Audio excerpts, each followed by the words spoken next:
Hi, I'm Francie White. I'm a Feldenkrais practitioner and a somatic experiencing practitioner here in Eugene, Oregon.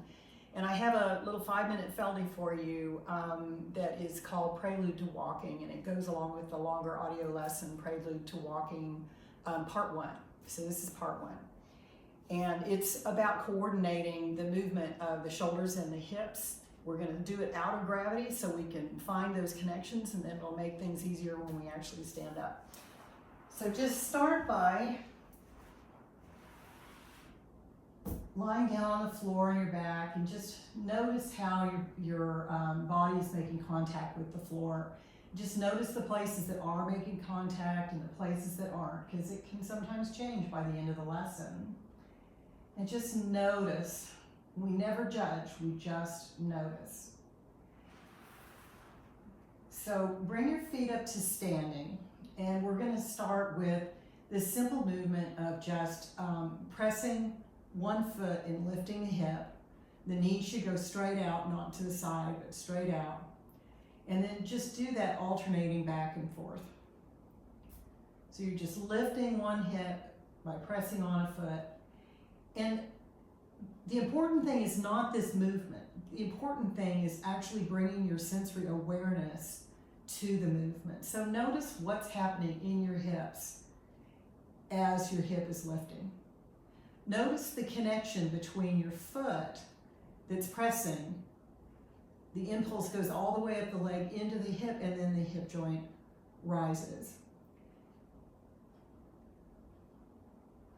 And start to notice how this movement also moves through you. Notice if there's any places that you're holding any extra tension that you may not need for the movement, like holding your breath or holding extra tension in your lower back or your belly or your shoulders. The jaw is a favorite place. And so just get this rocking going back and forth and just notice it. Feel this nice massage of your SI joints. That feels really good.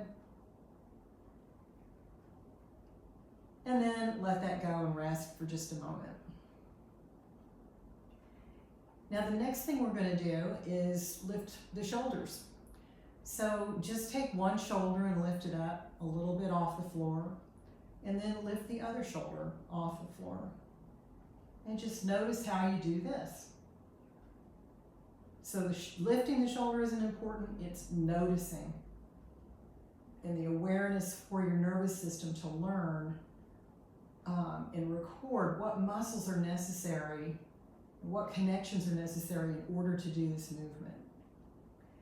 Now you can make it a little bit easier by pressing on the opposite shoulder when you lift one shoulder.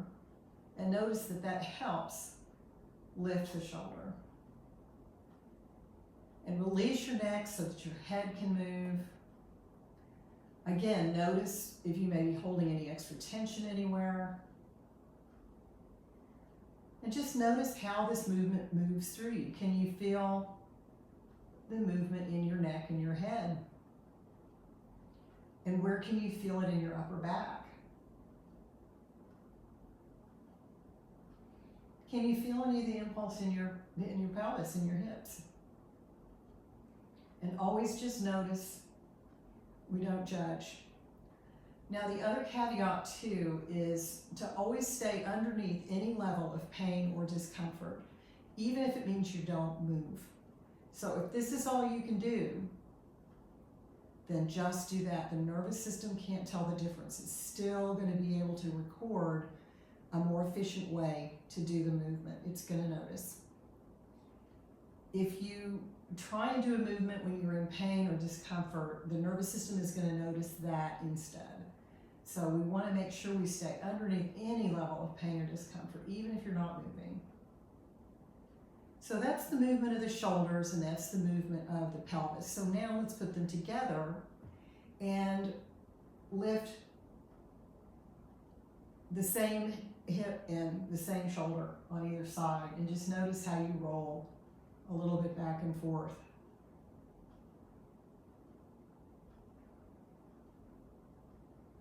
And then when you're ready, let's do the primary movement that we're doing in this lesson. This is the important part. So pause and now lift lift the opposite hip and the opposite shoulder together at the same time, and then bring them back down, and do that a number of times. And it may be something you're going to need to think about. You may need to stop and really consciously think about lifting the opposite hip and the opposite shoulder. That's very common. And do that a bunch of times. Again, noticing how do you do this. Can you feel the connection between the opposite shoulder and the opposite hip? And you can even reach your arm if it helps a little bit. And I can really feel this along the diagonal in my back more than I can in my front. And then do the opposite side. So just lifting those diagonals many times, noticing how you do that, noticing the connections. Notice what happens in your head. Remember to breathe.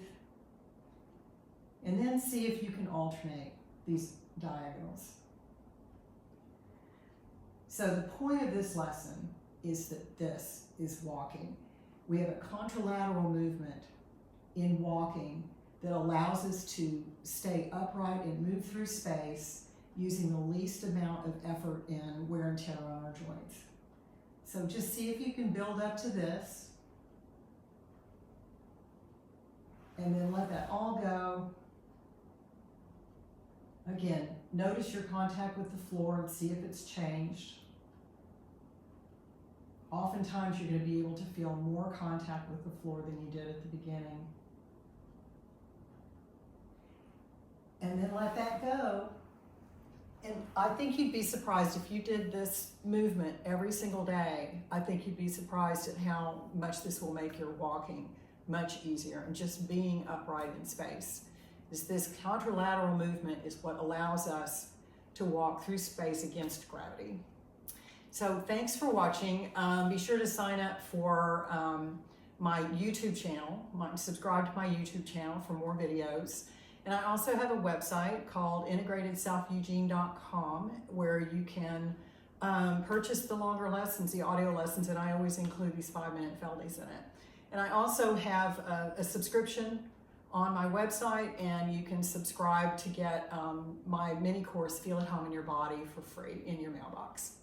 So thanks so much, and I hope you have a great day today.